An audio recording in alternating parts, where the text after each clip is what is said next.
Hello students, I hope you are doing well. I am Abdullah, your chemistry instructor from tutoria.pk and today we are going to start chapter number 4 summary. Dear students, सबसे पहले एक question है कि why do atoms react? Atoms को क्या ज़रूरत है कि वो react करें? हमेशा याद रखें कि atoms अपने आप को स्टेबल करने की कोशिश करते हैं और इनफैक्ट दुनिया में कोई भी चीज़ अपने आप को स्टेबल करने की कोशिश करेगी, उसी वजह से एटम रिएक्ट करते हैं। एटम्स कैसे स्टेबिलिटी हासिल करते हैं उसके लिए दो रूल हैं, एक है डुप्लेट रूल और एक है ऑक्टेट रूल। डुप्लेट रूल का मतलब कि वो एटम स्टेबल होगा अगर तो उसके वैलेंस शेल में 2 इलेक्ट्रॉन्स होंगे। ऑक्टेट रूल का मतलब कि वो एटम भी स्टेबल होगा जिसके वैलेंस शेल में 8 इलेक्ट्रॉन होंगे और ऐसा नोबल गैस एलिमेंट के केस में होता है। फॉर एग्जाम्पल हीलियम जिसका एटॉमिक नंबर है 2, इसके वैलेंस शेल में होंगे 2 इलेक्ट्रॉन और ये नोबल होगा यानी रिएक्ट नहीं करेगा और स्टेबल होगा। इसी तरह अगर बात करें नियॉन की, पहले शेल में आएंगे 2 इलेक्ट्रॉन, सेकंड शेल में आ जाएंगे 8 इलेक्ट्रॉन। इट मीन्स कि वैलेंस शेल में आ गए 8 इलेक्ट्रॉन। इट मीन्स कि नियॉन भी एक स्टेबल एलिमेंट होगा यानी वो नोबल एलिमेंट यानी अनरिएक्टिव और स्टेबल होगा। तो एटम अपने आप को स्टेबल करने के लिए ही रिएक्ट करते हैं ताकि उनका डुप्लेट और उनका ऑक्टेट कंप्लीट हो जाए। स्टूडेंट्स, केमिकल बॉन्ड्स की बात करें तो केमिकल बॉन्ड एक फोर्सेस ऑफ अट्रैक्शन होती है जो एक मॉलिक्यूल या एक सब्सटेंस में 2 एटम के दरमियान में होती है जो उसको बाइंड करके यानी जोड़ के रखती है। केमिकल बॉन्ड याद रखें 2 टाइप्स के होते हैं, एक कहलाते हैं आयनिक बॉन्ड्स और एक कहलाते हैं कोवलेंट बॉन्ड्स। आयनिक बॉन्ड की अगर बात करें तो आपने माइंड में याद रखना है कि जब भी एक एटम अपना इलेक्ट्रॉन कंप्लीटली लूज कर दे और केटाइन बन जाए और दूसरा एटम वही इलेक्ट्रॉन गेन कर ले और एनाइन बन जाए तो कैटाइन और एनाइन आपस में करते हैं फोर्सेस ऑफ अट्रैक्शन। यही forces of attraction actually ionic bond बनाती हैं और आपका कंपाउंड आयनिक कंपाउंड कहलाएगा। ऐसा generally metals and non metals के केस में होता है, यानी मेटल्स अपना एक इलेक्ट्रॉन लूज करता है, नॉन मेटल अपना इलेक्ट्रॉन गेन करता है और दोनों मिलके आयोनिक बॉन्ड बनाते हैं।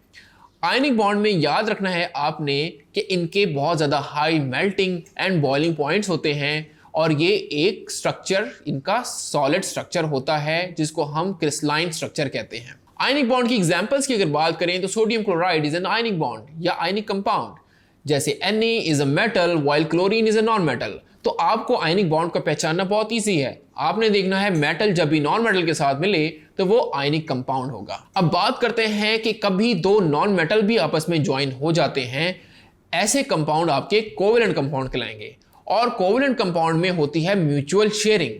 म्यूचुअल शेयरिंग का मतलब कि आखिरी शेल में 2 या 8 इलेक्ट्रॉन्स को कंप्लीट करने के लिए दोनों एटम अपना एक इलेक्ट्रॉन या एक से ज्यादा इलेक्ट्रॉन म्यूचुअली शेयर कर देते हैं ताकि उनका डुप्लेट एंड ऑक्टेट हो जाए कंप्लीट और इस रिजल्ट में जो कंपाउंड बनेगा उसको हम कोवेलेंट कंपाउंड कहते हैं। So covalent compound are found by mutual sharing of electrons. इसकी एग्जांपल है HCl, HF, H2O, HNO3।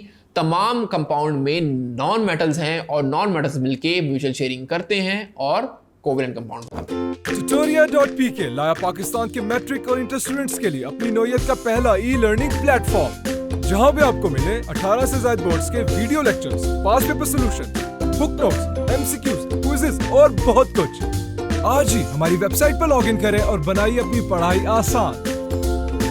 Covalent compound की मजीद 3 टाइप्स होती हैं, single covalent compound, double covalent compound and triple covalent compound. Single covalent compound में single bond होगा, double covalent compound में double bond होगा और ट्रिपल कोवेलेंट कंपाउंड में ट्रिपल बॉन्ड होगा। कोवेलेंट कंपाउंड में एक और चीज आपने याद रखनी है कि कुछ होते हैं बॉन्ड पेयर ऑफ इलेक्ट्रॉन्स, कुछ होते हैं lone pairs of electron. Bond pair of electrons वो इलेक्ट्रॉन्स के पेयर होंगे जो केमिकल बॉन्डिंग में पार्टिसिपेट या हिस्सा लेंगे, लेकिन लोन पेयर ऑफ इलेक्ट्रॉन ऐसे इलेक्ट्रॉन पेयर होंगे जो केमिकल बॉन्ड में पार्टिसिपेट नहीं करेंगे। डियर स्टूडेंट्स, इंटरमॉलिक्यूलर फोर्सेस की अगर बात करें, इंटर का मतलब होता है इन बिटवीन एंड मॉलिक्यूलर मतलब मॉलिक्यूल्स। तो मॉलिक्यूल्स के दरमियान में जो भी फोर्सेस ऑफ अट्रैक्शन होंगी उसी को हम इंटरमॉलिक्यूलर फोर्सेस कहेंगे। इंटरमॉलिक्यूलर फोर्स ऑफ अट्रैक्शन की आपने याद रखना है, वैसे तो 4-5 टाइप्स हैं लेकिन आपके सिलेबस में 2 टाइप्स हैं। Number 1 is dipole dipole forces and number 2 is hydrogen bonding. Dipole dipole forces तब बनती हैं जब एक पोलर कंपाउंड में पार्शियल पॉजिटिव एलिमेंट दूसरे पोलर कंपाउंड में पार्शियल नेगेटिव एलिमेंट को अट्रैक्ट करे तो पॉजिटिव पोल नेगेटिव पोल को स्लाइटली अट्रैक्ट करेगा, तो ये डाइपोल फोर्सेस कहलाएंगी। याद रखिए स्टूडेंट्स, हाइड्रोजन बॉन्डिंग के लिए ऑब्वियस बात है हाइड्रोजन का होना तो जरूरी है, लेकिन हाइड्रोजन का जब भी partial positive and attraction show करेगा पार्शियल नेगेटिव एंड के साथ, जिसमें 3 स्पेसिफिक एलिमेंट्स हैं, फ्लोरीन, नाइट्रोजन और ऑक्सीजन, तो इनकी अट्रैक्शन पार्शियल पॉजिटिव हाइड्रोजन के साथ हाइड्रोजन बॉन्डिंग कहलाती है। और ये हाइड्रोजन बॉन्डिंग और डाइपोल फोर्सेस या जो भी इंटरमॉलिक्यूलर फोर्सेस हैं, ये आपको बहुत ज्यादा जरूरी हैं बायोलॉजिकल कंपाउंड्स को जानने के लिए, पेंट्स के बारे में, एडहेसिव्स के बारे में, जो इनमें एडेशन प्रॉपर्टीज होती हैं, या वाटर के स्ट्रक्चर को जानने के लिए, या हाइड्रोजन बॉन्डिंग को समझने के लिए।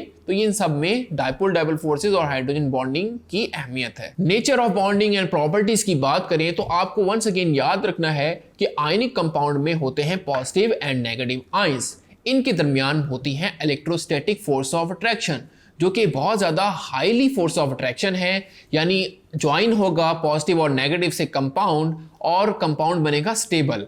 स्टेबल का मतलब कि इसको तोड़ना बहुत मुश्किल होगा और इसके मेल्टिंग पॉइंट, बॉइलिंग पॉइंट बहुत ज़्यादा हाई होंगे। फॉर एग्जाम्पल NaCl का मेल्टिंग पॉइंट 801 डिग्री C है। इट मीन्स कि ये एक स्टेबल कंपाउंड है, इसको मेल्ट करना बहुत ज़्यादा मुश्किल है। आपने स्टूडेंट याद रखना है कि आयनिक कंपाउंड सॉलिड स्टेट में अगर हो तो वो इलेक्ट्रिकल कंडक्टर नहीं होते। इलेक्ट्रिकल कंडक्टर होने के लिए उनके लिए 2 कंडीशन होना जरूरी है, या तो वो मोल्टन स्टेट में हो या वो सोल्यूशन फॉर्म में हो। इन दोनों फॉर्म में आयनिक कंपाउंड आयंस में कन्वर्ट होते हैं और आयंस मूव करते हैं। पॉजिटिव आयन मूव करते हैं नेगेटिव प्लेट की तरफ और नेगेटिव आयन मूव करते हैं पॉजिटिव प्लेट की तरफ, और यही फिनोमेना इलेक्ट्रोलाइटिक कंडक्शन कहलाता है, यानी movement of charges is electricity. Hopefully students आपको ये सारी समरी बहुत अच्छे से क्लियर हो गई होगी। सो इंशाल्लाह हम अपने नेक्स्ट चैप्टर में नेक्स्ट समरी की बात करेंगे। This is Abdullah signing off from tutoria.pk।